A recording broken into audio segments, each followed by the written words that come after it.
Mi nombre es Luis Alberto Quevedo, soy uruguayo, nací en una ciudad del norte del Uruguay, en Rivera. Eh, a los 21 años me vine a vivir a la Argentina. Soy argentino por adopción, por convicción, por pasión también. Quiero mucho este país que me recibió con los brazos abiertos. Soy sociólogo y pude realizar estudios de posgrado en el exterior, en Francia, y eso también forma parte de mi ADN hoy. Tengo mis pasiones puestas tanto en la investigación de temas de comunicación, cultura, teoría política, como en el fútbol. Soy hincha de San Lorenzo, como en la cocina, me gusta mucho cocinar. Tengo una hija que es antropóloga y forma parte también de mi biografía personal, de cómo ella me ha marcado en la vida.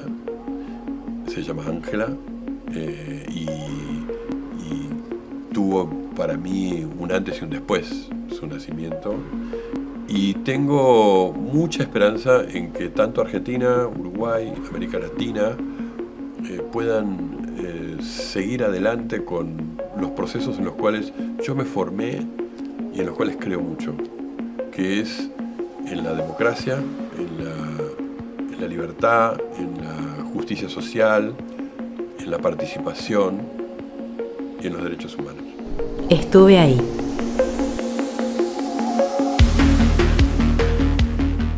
Yo me vine de Montevideo porque tenía ganas de estudiar sociología. En Uruguay, después del golpe de Estado de junio del 73, en el 74 cerraron la carrera de sociología. Entonces yo me vine acá en el 75 a estudiar sociología. Y bueno, también cuando llego hay una intervención en la universidad y hay una interrupción también en la carrera de sociología, y todavía no había comenzado la dictadura del 76. Entonces me inscribí en la Universidad del Salvador, que en ese momento cuando yo ingresé pertenecía a los jesuitas y tenía una impronta de lo que había sido la historia de los jesuitas con la educación superior en América Latina, pero también los jesuitas empezaban a irse de la universidad. Lo que tuvo de muy buena esa carrera es que recogió a muchos profesores que ya no podían dar clases en la UBA o en otras universidades nacionales, y formaron la Universidad del Salvador, los recibió y formaron realmente un muy buen cuerpo de profesores para la carrera de sociología y de otras carreras. Ahí estaba también ciencia política, economía, relaciones internacionales. Fue un fenómeno político extraño porque, no sé, yo tenía, por ejemplo, Sociología de la Educación con Juan Carlos Tedesco, que estaba prohibido que él diera clases ya en la Universidad Nacional. Y otros profesores excelentes, por ejemplo, Francisco de Lich, que tampoco podía dar clases, Rodríguez Bustamante, otro gran docente que después fue decano en la UBA después de la democracia. O sea, yo tengo de esa época oscura, de esa época difícil, yo recién inmigrado, muy joven, etcétera. Sin embargo, tengo un muy buen recuerdo de la carrera de sociología. Cuando empezó la democracia, en el 83, yo ya ahí, como me había recibido de sociólogo, me integro en el 84 a la UBA y a la carrera de sociología con Oscar Landi, y fui su ayudante en una materia que fue para mí también extraordinaria y que después Oscar siguió dando, y yo me fui unos años a Francia a estudiar una maestría, y cuando regresé siempre me quedé en la UBA como profesor, ya con Isidoro Cheresky, que era titular, que era un gran profesor también de esta casa. Y una vez que comienza la transición hacia la democracia, ¿con qué problemáticas te encontraste como sociólogo? Ya desde esa época, 83, 84, 85, a mí me interesó la sociología de la cultura. Y con Oscar Landi empecé a estudiar y a formarme en lo que yo diría es una una sociología de la cultura y la comunicación, discurso político, lenguajes políticos.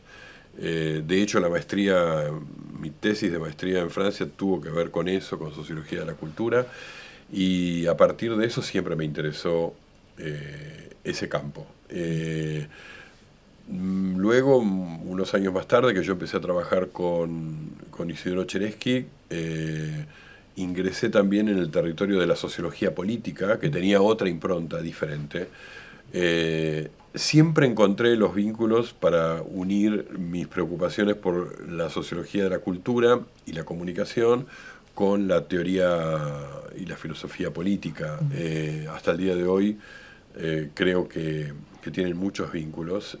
Siempre le digo a mis alumnos que la mayor parte de las preguntas sobre espacio público, opinión pública, ciudadanía, que nosotros nos hacemos hoy, y medios de comunicación que nos hacemos hoy, se los hacía Kant en el siglo XVIII, y he sido capaz de traer algunos vínculos, creo, entre esos pensadores clásicos de la teoría política y las preguntas actuales sobre este campo que tanto nos interesa. Así que esos fueron mis dos recorridos, Sí. y creo que fueron bastante complementarios. ¿Y en lo que fue la militancia por los derechos humanos con Bres Esquivel?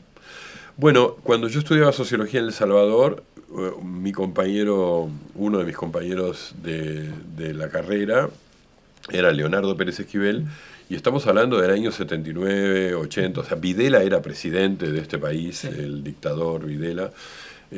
Uno de los máximos logros de la democracia fue que Videla no solamente fue juzgado, sino que se le quitaron también sus rangos militares y murió en una cárcel común, ¿no? Eso me parece que siempre me marcó eso porque Videla era el presidente, el dictador, en esos momentos en los cuales nosotros éramos muy jóvenes y teníamos un espacio cultural y social y una calle, el espacio público clausurado, ¿no?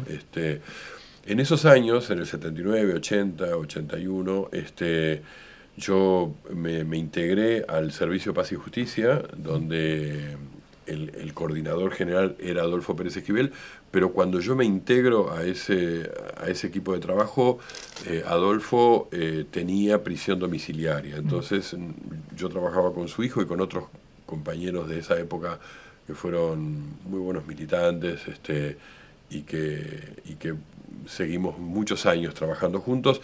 Y ahí también siempre me interesó y tuvo que ver también con mi formación después teórica y de escrituras sobre el tema de derechos humanos. Igual siempre aclaro que el Servicio de Paz y Justicia en su origen no era un organismo de derechos humanos, sino que fue señalado, marcado como un organismo de derechos humanos en lo que fue la resistencia del final de la dictadura y el inicio de la democracia. Y se sumó a eso que fueron los 7 organismos de derechos humanos, donde estaba la PDH, que era de derechos humanos, Sí. la Liga Argentina por los Derechos Humanos, pero las mismas madres o familiares no se sentían como organismos de derechos humanos, tenían otra impronta. Pero yo creo que hubo algo de la cultura de la época que hizo que esos eran los organismos. Nosotros teníamos una coordinadora, sabíamos que la resistencia al final de la dictadura y la construcción de la temática de la democracia tenía que ser defendida también desde la sociedad civil por organizaciones que tuvieran muy claro el tema de los derechos humanos, y yo participé bastante intensamente de esa época. ¿Y cómo fue esta etapa de transición de el regreso a la democracia, este trabajo? Voy a decir una de las cosas que cuando pienso en esa época me viene, y ahora me acaba de venir y lo voy a decir, que es, si yo pudiera repetir de mi vida algún año de ese pasado, yo repetiría el 82, 83. Uno dice, pero era la dictadura. Bueno, post Malvinas, ¿no? Sí. Fue un año, diría, desde fin de Malvinas hasta que asume Alfonsín, fue un año y medio largo de muchísima esperanza en Argentina. Primero, lo que fue la experiencia vital y corporal de recuperar el espacio público, la calle, los bares, ir a recitales. Yo recuerdo tanto la vuelta a la Argentina, bueno, de Mercedes Sosa, de Joan Manuel Serrat, de Silvio Rodríguez, de cantantes populares, de los uruguayos que yo amé tanto de muy joven, como Alfredo Zitarrosa. Bueno, era un momento extraordinario de explosión de la cultura, y eso fue vivido por mí muy intensamente. Yo estoy siempre muy agradecido a que con todo el dolor que significó la dictadura y con todo lo mal que la pasamos, tuve posibilidades de vivir esa transición que fue como diría Kant, una época de entusiasmo, que quiere decir, en la calle había algo que se estaba viviendo. Recuerdo las experiencias de teatro abierto, en fin, la revista Humor y lo que era la gráfica de aquel momento. Sí. Fue extraordinario, así que yo tengo el mejor recuerdo de ese momento. Todo eso que después se llamó la Primavera Democrática. Exactamente, fue una primavera dolorosa porque veníamos de la dictadura, veníamos de Malvinas, apareció la cuestión de lo que en aquel momento se llamó el show del horror, pero para nosotros era un momento de verdad enorme, que era Sí. la aparición de las fosas comunes, de encontrar historias, de lo que fue después el juicio a la Junta, que fue un gran momento político para la Argentina, la CONADEP, los momentos de la verdad, y después el inicio de los momentos de la justicia con el juzgamiento a las 3 primeras juntas. Eso a mí me marcó muchísimo, pero vuelvo a decir, con todo el dolor, vuelvo a pensar esa época como un momento de mucho entusiasmo, de muchas ganas, de mucha potencia cultural. Mencionabas que como sociólogo cuya formación había empezado por la parte de la cultura y la comunicación, habían como preocupaciones que tenías en esas épocas. ¿Qué fueron las preocupaciones que te surgieron con el regreso a la democracia, las cosas que tuviste que estudiar? Yo diría que ahí hay 2 elementos que a mí me interesaron mucho. Bueno, uno ligado a esto que estoy diciendo de los derechos humanos. No había en la Argentina una cultura de los derechos humanos. En realidad, la Liga Argentina de los Derechos Humanos, que es un organismo que se había fundado en la década del 30 del siglo pasado, tenía algo de eso, pero la Argentina no tenía una tradición de derechos humanos. Y yo creo que Alfonsín aportó mucho a eso, el juicio de las juntas aportó también a eso, pero yo creo que fue muy importante empezar a forjar un horizonte ético para la democracia. Y los derechos humanos significaban esto, ¿no? Es una mirada de valores y de principios, que si uno lo mira ahora, 40 años después de aquel momento, yo diría, más que nunca tenemos que recuperar esos principios éticos y no confundir a la democracia con un procedimiento de elección de dirigentes políticos o de representantes. En realidad, la democracia se define por una ética, y esa ética en ese momento se encontró en ese horizonte que te dan los derechos humanos. Entonces yo, una cosa que estuve muy vinculado en aquella época era investigar, trabajar, dar clases sobre temas de derechos humanos, escribir cosas sobre derechos humanos.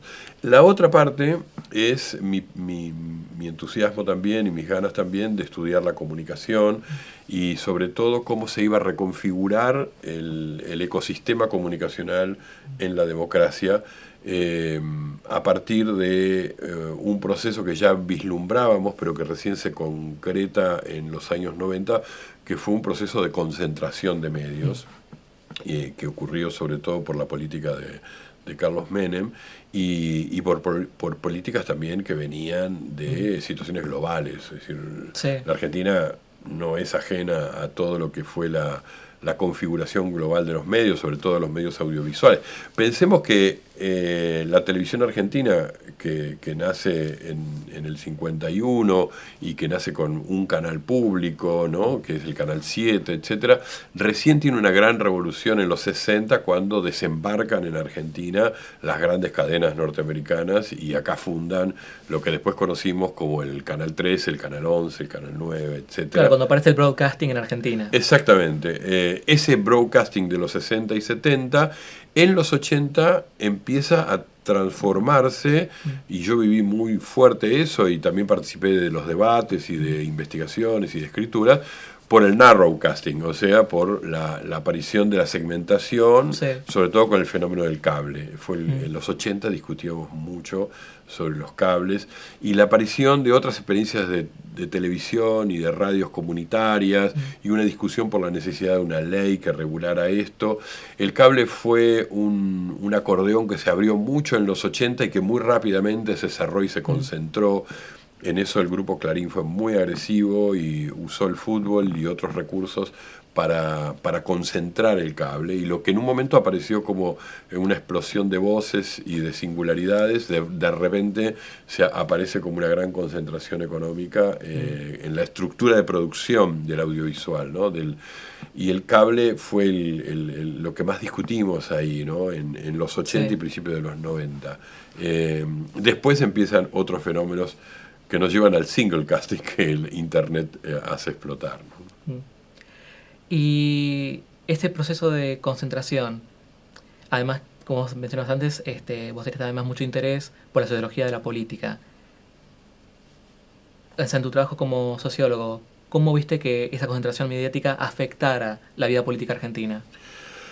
Bueno, yo venía de una cultura política e ideológica muy del fin de la dictadura, muy ligada a la necesidad de construir un espacio público mediático plural, y donde había que tener tanto desde el punto de vista de la legislación como de la industria garantizados la pluralidad de voces y las maneras en las cuales la sociedad es capaz de construir espacios de enunciación, espacios de discurso, de conocimiento, de estéticas que vinieran de distintos ámbitos, ¿no? Que podía ser una empresa pequeña en el interior que abre un canal de cable y que tiene también una radio, etcétera, hasta la participación de universidades, de sindicatos, de grupos políticos, religiosos, en fin, de esa heterogeneidad de lo social que estuviera representada en el espacio público mediático. Eso fue, diría, mi interés político, primero. Segundo, mi interés teórico, conceptual, de cómo pensar ese espacio público y cómo incidir en eso, ¿no? Fracasamos. O sea, lo que se produjo fue una gran concentración, lo que se produjo fue diría, la violencia del mercado, que fue muy agresivo, y también una globalización de la comunicación que llevó a que era imposible, sin una voluntad política muy grande, defenderse de eso. Y hablando de lo que es la falta de esa voluntad política, bueno, años después, ya en el siglo XXI, tuvimos nuestra ley de medios, de servicios audiovisuales. ¿Qué implicó eso? O sea, desde tu perspectiva teórica, de tu trabajo, el tener esa ley en ese momento. Bueno, nosotros veníamos con la ley de la dictadura y eso obligó a la democracia a pensar cómo íbamos a modificar esa ley. En realidad no se modificó por temas estrictamente políticos y por una falta de una voluntad también de llevar adelante eso. Y se hicieron parches a la ley que la dictadura había dejado, y por ejemplo la autoridad de aplicación y de control, que era el CONFER, se intervino durante toda la democracia, pero no se reformuló institucionalmente. Yo pertenecía al grupo de gente, éramos muchos, de distintos ámbitos, pero la universidad y la UBA tuvo mucho que ver con eso también, con decir se requiere una ley de medios de otro carácter. Ahora, cuando fue Cristina Kirchner la que tuvo la iniciativa de lanzar un debate por una nueva ley en el medio de un conflicto, o después de un conflicto, del famoso conflicto del año 2008, la UBA participó mucho en eso, hubo muchos investigadores, investigadoras, gente que trabajaron en eso, junto con el Congreso, por supuesto, pero yo recuerdo que en esos años también había una contradicción, que era, nosotros estábamos legislando y creando una ley de medios de comunicación audiovisual en un mundo donde los medios de comunicación tenían una metamorfosis inmensa, Internet ya tenía una presencia arrasadora, no había y no había ingresado en eso, en esa discusión de la ley Internet, y parecía muy raro, y entonces estábamos legislando para algo que se estaba muriendo. No estaba mal hacerlo, hasta el día de hoy creo que no está mal, pero me parece que quedó todo eso muy atrasado por el cambio tecnológico. Igual, ¿qué le vi de positivo a eso en su momento? Que se discutió el tema de los medios, que se expuso la importancia estratégica que tiene para la cultura, para la política, para la economía, para la vida de las personas, los medios, y la aparición de Internet que interrogaba a todos los medios del siglo. Nosotros legislamos sobre los medios del siglo XX, pero en los medios del siglo XXI, Internet los reconfiguraba, diría yo, haciendo que los diarios ya no fueran diarios, sino portales, que las radios también se pudieran escuchar por Internet y que naciera en Internet un conjunto de radios que eran de última generación. Todo empezó a ser raro en su nomenclatura, ¿no? Es decir, un diario en Internet no es un diario, es ¿cómo se llamaría? Un minuto, un instantáneo, no sé, porque cambia todo el tiempo. Sí. Una radio en Internet no es la radiodifusión que conocimos en el siglo XX. Los teléfonos celulares, la palabra teléfono deberíamos anularla porque la telefonía dejó de ser lo más importante en ese aparato que fue el lugar de la convergencia digital. O sea, todos estos debates, que fueron muy interesantes, era difícil meterlos dentro de un encuadre legal. Sin embargo, la ley para mí tuvo la virtud de poner en cuestión la cuestión de la comunicación como un tema estratégico para la sociedad, y creo que se logró una muy buena ley dentro de lo que podía ser en ese momento el debate político, que muy pronto la desarticuló Macri, ¿no? Casi no tuvo recorrido. Sí. Respecto de lo que fue el surgimiento de Internet, para lo que es, de la perspectiva de lo que es la cultura de comunicación para la construcción de la democracia, ¿qué expectativas se tenían cuando estuvo surgiendo en Internet y cómo se contrastaron con la realidad de los usos y la expansión del Internet? Bueno, en realidad si uno mira la historia de los medios del siglo XX, la radio, voy a decir, porque el periódico es del siglo XIX, el cine es del siglo XIX también, aunque es en el XX que se constituyen, pero la telefonía también es del siglo XIX. Pero en el siglo XX, sobre todo la radio, la televisión, después el cable, que tuvo un gran impacto, siempre fueron pensados, diagnosticados, y se le ponía el acento en la capacidad educativa que tenían y la capacidad que tenían de poner múltiples voces en el aire, ¿no? La radio, por ejemplo, ¿no? Era una tecnología barata, reproducible, que daba lugar a una construcción local de la comunicación, en fin, bueno. Muy pronto se reveló que nada de eso era así, digamos, el broadcasting que decís, es decir, que un solo emisor les transmitiera a millones de personas, se transformó en un hecho político. En Europa se usó muchísimo esto, en Estados Unidos, ¿no?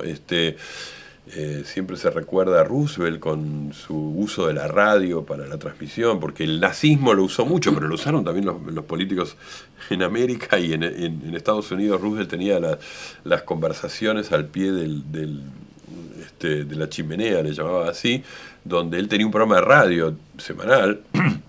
Esto significa que la radio fue política casi desde el origen, la radio fue comercial casi desde el origen también, la radio fue un gran aglutinador de sentido común, de conocimientos, de saberes, etcétera, pero todo eso más bien en manos de empresas privadas, y eso hizo que el diagnóstico sobre los medios también fuera cambiando. Bueno, con Internet yo creo que pasó lo mismo. Hubo una primer gran imaginario de Internet como el lugar de la democratización, la promesa de que todos podíamos ser emisores, la idea de que la comunicación ahora iba a ser más horizontal. Siempre recomiendo, y recomiendo mucho, volver a leer ahora, casi 30 años después o 25 años después, el libro el libro Ser Digital, de y ahora se me fue el nombre, del gran investigador del MIT, que tuvo un diagnóstico de Internet que se hizo. Ese diagnóstico es un libro de fines de los 90 y se hizo en medio de el inicio de Internet, un diagnóstico de una Internet muy abierta a que la ciudadanía se apropiara de ella, y muy con la idea de la comunicación horizontal, y muy optimista respecto de la capacidad que iba a tener de incidir en la cultura y en el espacio público de una manera positiva. Bueno, si uno lo mira toda esa promesa del inicio de Internet y de los diagnósticos que tuvimos en los años 90, ahora la verdad es que no se cumplió casi nada de todo eso. Internet, primero, es un campo de operaciones políticas inmenso, es un lugar de concentración industrial enorme, es un lugar de mucha acumulación de información en manos privadas. Tenemos registros de datos de todos nosotros, de los ciudadanos ahí, que son usados de distintas maneras por los privados. Justamente se teme mucho siempre el control del Estado, pero el control de los privados en Internet es muchísimo mayor, y creo que todo eso se fue desbaratando muy rápido. Internet tuvo un ciclo corto diría yo, de horizontalidad. De horizontalidad, del discurso de la esperanza, de que todos podíamos ahí comunicar, ¿no? Y de pronto aparece la verdad de Internet. Y esa verdad es que Internet es un territorio político, económico, comercial, de poder, de producción de sentido común, que está en manos de poderosas empresas privadas. Y por eso lo sientan a Mark Zuckerberg en el Congreso de los Estados Unidos a rendir cuentas y a pedirle explicaciones a alguien que vende su producto como una góndola donde la gente cuelga, o las empresas, o no importa quién, cuelgan comunicación, y no es así, digamos, ¿no? Entonces hay algo de la crudeza que tiene la política en Internet que se empieza a ver en los países centrales, ¿no? Sé que allá por el año 2021 escribiste un libro con Ignacio Ramírez titulado Polarizados, Sí. en el que hablaba sobre la polarización política, o mejor dicho, la polarización en general. ¿Cómo se relacionaría eso con todos estos cambios que se han dado a nivel comunicacional, cultural, la concentración mediática? Sí, con Ignacio Ramírez empezamos a estudiar y a pensar la polarización a partir de nuestro trabajo también en el posgrado de Opinión Pública y Comunicación Política de la Flaxo, donde compartimos la dirección de ese posgrado, y empezamos a discutir en qué consistía el fenómeno que nosotros señalamos en ese momento, hace no mucho, como el fenómeno que marcaba una época, ¿no? Que es la polarización. Y eso no era un fenómeno argentino, no era un fenómeno ni siquiera regional latinoamericano, fue un fenómeno global, y tampoco era un fenómeno puramente político, también es un fenómeno cultural que está en el entramado social de hoy. Una de las cosas más sorprendentes de la polarización es el modo en el cual se reconfiguran ciertas geografías familiares, de vínculos, ciudadanas, dónde vive la gente, con quién comparte y no comparte, de consumos culturales, es decir, dónde voy a enterarme, a divertirme, a conocer, a lo que sea en los distintos medios, y empieza a haber una regionalización virtual de mi vínculo con la información, con el conocimiento, con el entretenimiento, con la política, con los datos, en los barrios digitales que me hacen sentir cómodo. Eso es un fenómeno que trasciende absolutamente las dicotomías de kirchnerismo, antikirchnerismo, o peronismo, antiperonismo, cosas muy locales. Digo, eso ocurre en el mundo. Sí. En Estados Unidos se ha estudiado mucho, por ejemplo, ciudades pequeñas que se han polarizado en cuanto a sus preferencias ideológicas, sus agendas culturales, etcétera, y de pronto lo que antes era un mix de gente, ahora es, no sé, son ciudades donde vive el 70% son republicanos, que son bastante terraplanistas, que odian la ideología de género y que creen que la familia y Dios son lo que tienen que regir la vida de las personas, y viven en una comunidad muy cerrada. Eso son fenómenos de época que trascienden incluso Internet, ¿no? Por eso digo que hay alguna geografía que cambia. Bueno, en Argentina hay muchos de esos fenómenos. Nosotros empezamos a estudiarlos desde el punto de vista económico, desde el punto de vista de los consumos culturales, desde el punto de vista político, con un conjunto de colegas que trabajaron allí. El libro es una compilación, que tomaron esos distintos aspectos, ¿no? Y que creo que están presentes todavía, pero es un fenómeno que está en permanente movimiento, entonces que hay que seguir estudiándolo. Digamos, la polarización es un significante que señala un fenómeno que tiene una dinámica que no terminamos de agarrarla del todo. Por eso digo que tiene todos estos aspectos que no remiten puramente a un campo político que está dividido en dos, digamos, ¿no? Como podría ser, no sé, el campo político que se estructuró en España ahora para la elección del nuevo primer ministro, y entonces Vox y la derecha y enfrente el socialismo, Podemos, lo que sea. No, pero eso todo es pequeño al lado de lo que es esta gran polarización que es cultural, que es de prácticas culturales, que es de consumos culturales, que tiene que ver con identidades, que tiene que ver con agendas políticas, que me parece que es lo que está pasando en el mundo, ¿no? O sea, trascienden lo que es la política partidaria puntualmente. Exactamente, porque muchas veces la polarización queda centrada ahí, ¿no? Bolsonaro-Lula. Esa es una polarización que existe, por supuesto, pero es menor al lado de todo el otro fenómeno, ¿no? O sea, es decir, más allá de lo coyuntural de un Bolsonaro-Lula o como ha sido este año aquí, o sea, la figura de Javier Milei contra la figura de la casta o del peronismo, más allá del momento puntual, la polarización lo trasciende. Exacto. Bueno, acá en Argentina hubo un cambio de signo en la polarización política, porque desde el año 2008, que recién mencionábamos, se empezó a configurar esta polarización kirchnerismo-antikirchnerismo. Después que asumió Alberto Fernández la presidencia, me parece que hubo un cambio. Me parece que el kirchnerismo se mantuvo, pero también hubo una polarización más con el peronismo, porque Alberto Fernández o Sergio Massa no son exactamente kirchneristas, digamos. Sin embargo, fueron señalados así, ¿no? Pero me parece que vienen de cultura política un poquito más peronista que kirchnerista.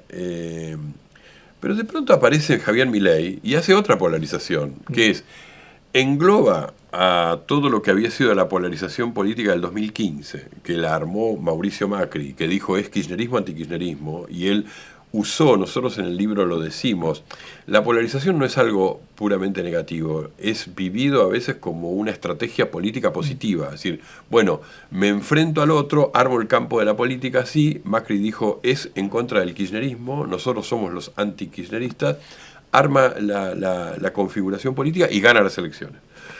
Y eso permanece en su gobierno y en el 2019 permanece bastante a mi gusto. Sin embargo, Milei hizo otro giro, porque dijo, bueno, kirchneristas, antikirchneristas, macristas, todo eso es la casta. Y del lado del frente está la libertad. Es otra polarización distinta, tuvo éxito, ganó las elecciones. Y de hecho, solo al final, creo que para lograr un mejor desempeño electoral, de resultado electoral, él suma el antikirchnerismo como un rasgo de su lucha, digamos, ¿no? Pero la verdad es que él puso a todo ese antikirchnerismo junto con el antimacrismo en el origen de esto. Así que hubo una reconfiguración. ¿Qué es lo que va a pasar en el futuro? No sabemos, dependerá del recorrido del gobierno. Y pensando en estos últimos 40 años de democracia que se cumplen este año, en retrospectiva, ¿qué significa para la construcción de la democracia, para la vida democrática, un proceso de polarización así?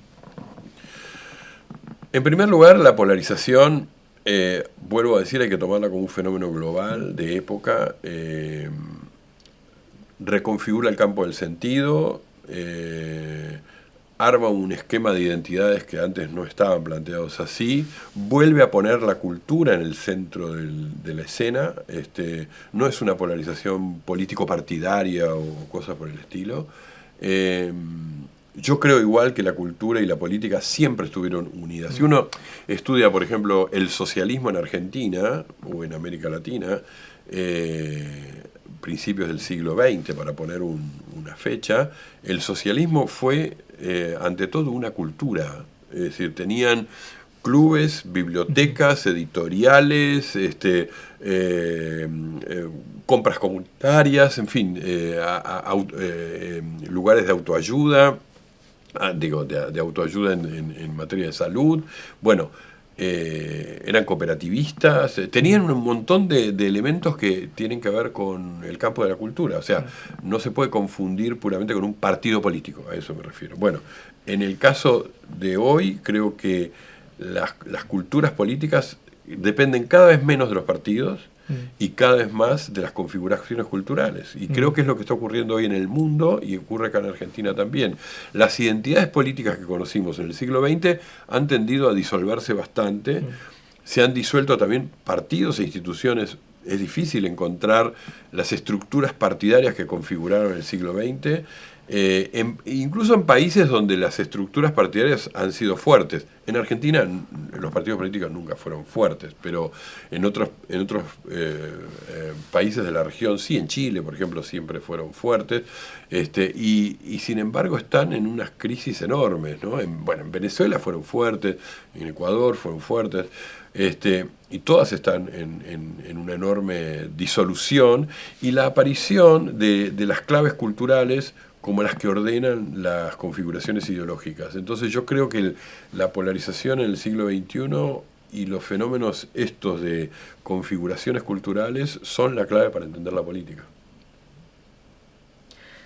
Algo que te quería preguntar es que en tu trabajo hay un concepto que a veces mencionas que es la ley de gravedad de la política contemporánea. ¿A qué se refiere eso? Porque es una frase que creamos ahí con Ignacio Ramírez, que es la idea que cuando uno dice la ley de la gravedad, quiere decir que no es un fenómeno de voluntades, de ganas o no de ganas, pero es un fenómeno además no solo imposible de esquivar, sino que además produce tiene una fuerza de atracción ordenadora en el campo de la política. Es como, bueno, sí, si yo suelto acá un objeto y se cae es porque no puedo ir en contra de la ley de la gravedad. En todo caso, trataré de armar formas de amortiguarla, esquivarla, etcétera. Pero la ley de la gravedad está presente. Bueno, nosotros decimos, la polarización es la ley de la gravedad de esta época. Tiende los espacios culturales, políticos, sociales, imaginarios, de expectativas, todo eso, de creencias, todo eso tiende a configurarse en un campo de polarización. Y entonces es una ley tiene esa fuerza de ley de gravedad. Ahora, después vienen países donde esto se da con más fuerza o menos fuerza, con cierta impronta para un lado o para otro. Hay países donde en Uruguay, por ejemplo, existe la polarización, pero no tiene la fuerza que tiene en Argentina o que tiene en Colombia, o lo que se ha configurado hoy también en Brasil. Creo que tiene otras características.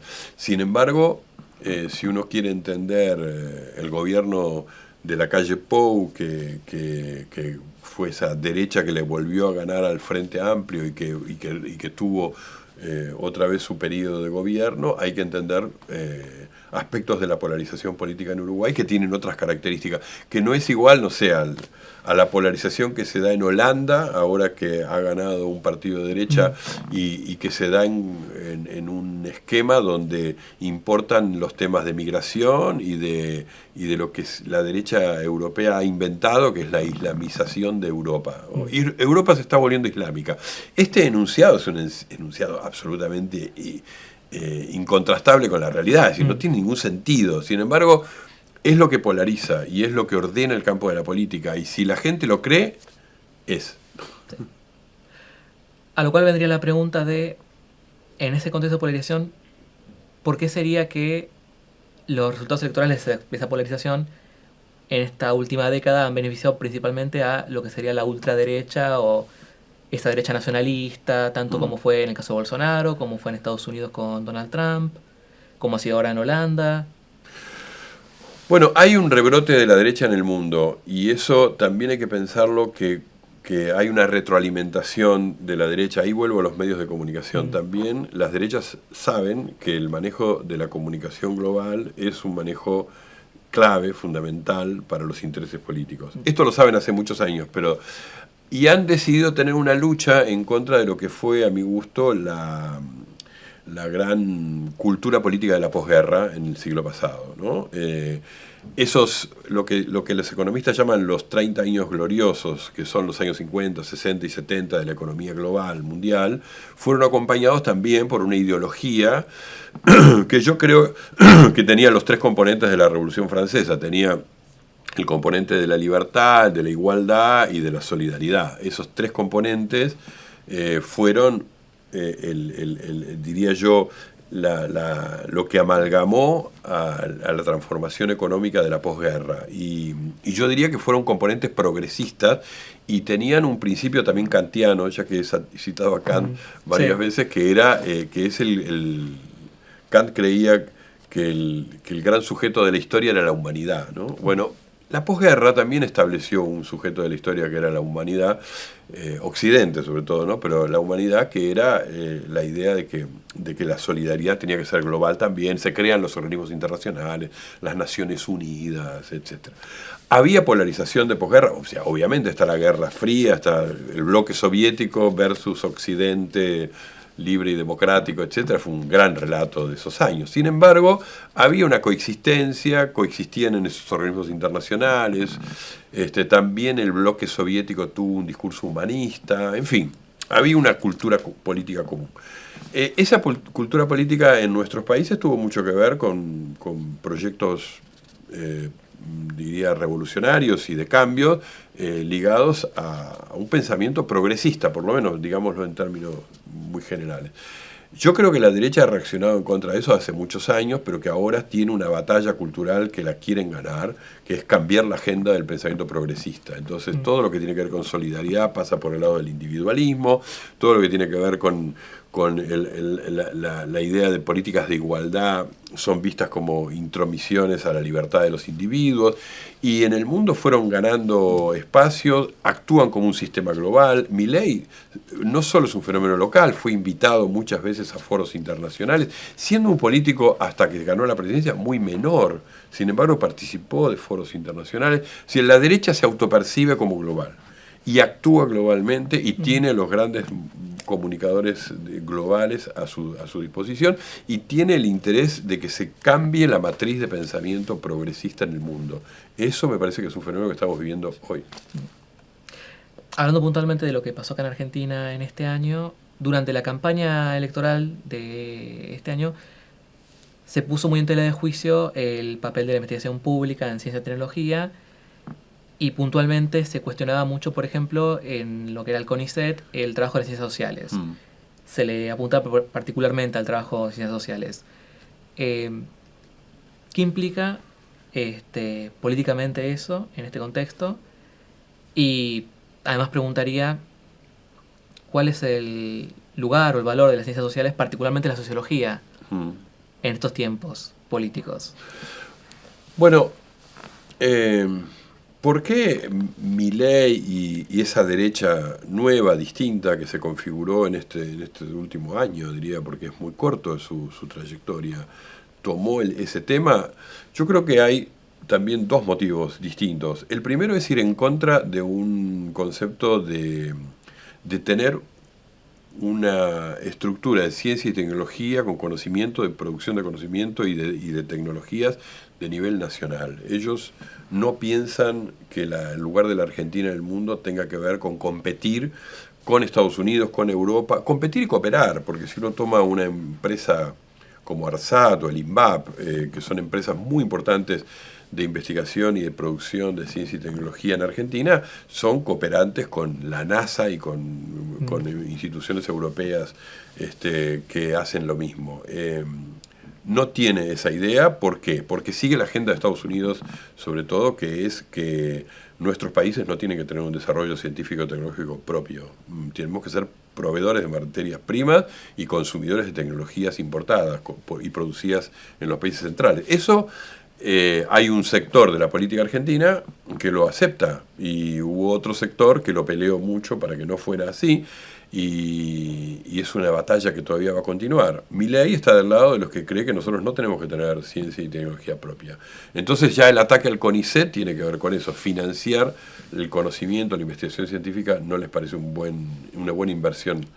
Es un mal gasto, no una buena inversión. Y en particular las ciencias sociales porque son parte de los que producimos un tipo de conocimiento justamente que no está alineado con los principios estos del anarcocapitalismo o voy a usar las palabras de Milei, ¿no? Por ejemplo, Milei lo ha dicho y algunos de sus seguidores lo han dicho de que no se estudia la escuela austríaca.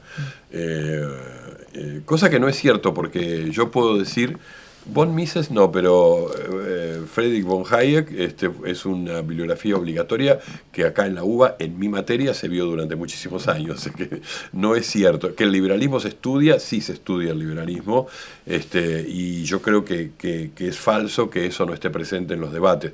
Lo que ocurre es que, claro, que esa producción de conocimiento mayoritaria no está puesta en celebrar ese liberalismo. Entonces me parece que ellos quieren en todo caso, unas ciencias sociales más adaptada a lo que es esta ideología del momento, diría yo. Así que me parece que el ataque a la ciencia, al conocimiento, al CONICET, a las instituciones, es claro por el lado de alinearse con Estados Unidos y Europa. Y el ataque a las ciencias sociales es porque yo diría que están dentro del campo más bien del progresismo. Entonces me parece que esto los hace verlos como un enemigo. ¿Qué lugar tiene las ciencias sociales y puntualmente la sociología en lo que es la construcción de la democracia? Bueno, la sociología y las ciencias sociales tienen en primer lugar, creo, la obligación, la tarea de producir conocimiento, y esto va más allá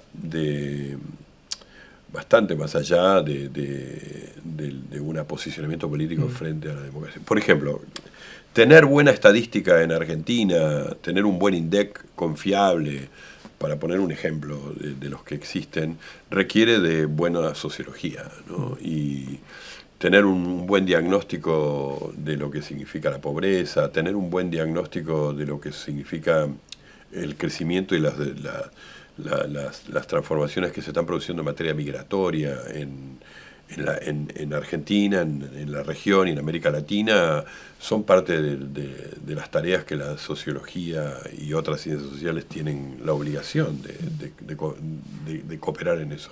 Así que yo le veo a la sociología y a las ciencias sociales, le veo un papel fundamental de producir conocimiento para una sociedad democrática, de eso que nosotros necesitamos para las políticas públicas.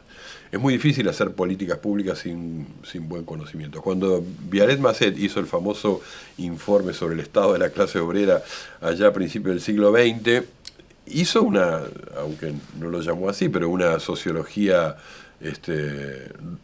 rural de época, digamos, ¿no? Cómo era el estado de los sectores de la producción, y los sectores invisibilizados también, ¿no? Como son los sectores rurales, ¿no? Yo creo que ahí se requiere investigación, conocimiento, y para mí no hay buenas políticas públicas si no se apoyan en investigación de las ciencias sociales, y en cualquier campo que diría esto, ¿no? Así que yo creo que ese papel está más presente que nunca. Ya para ir terminando, pensando en todas estas décadas de trabajo, preguntarte qué desafíos ves a futuro para la disciplina de la sociología.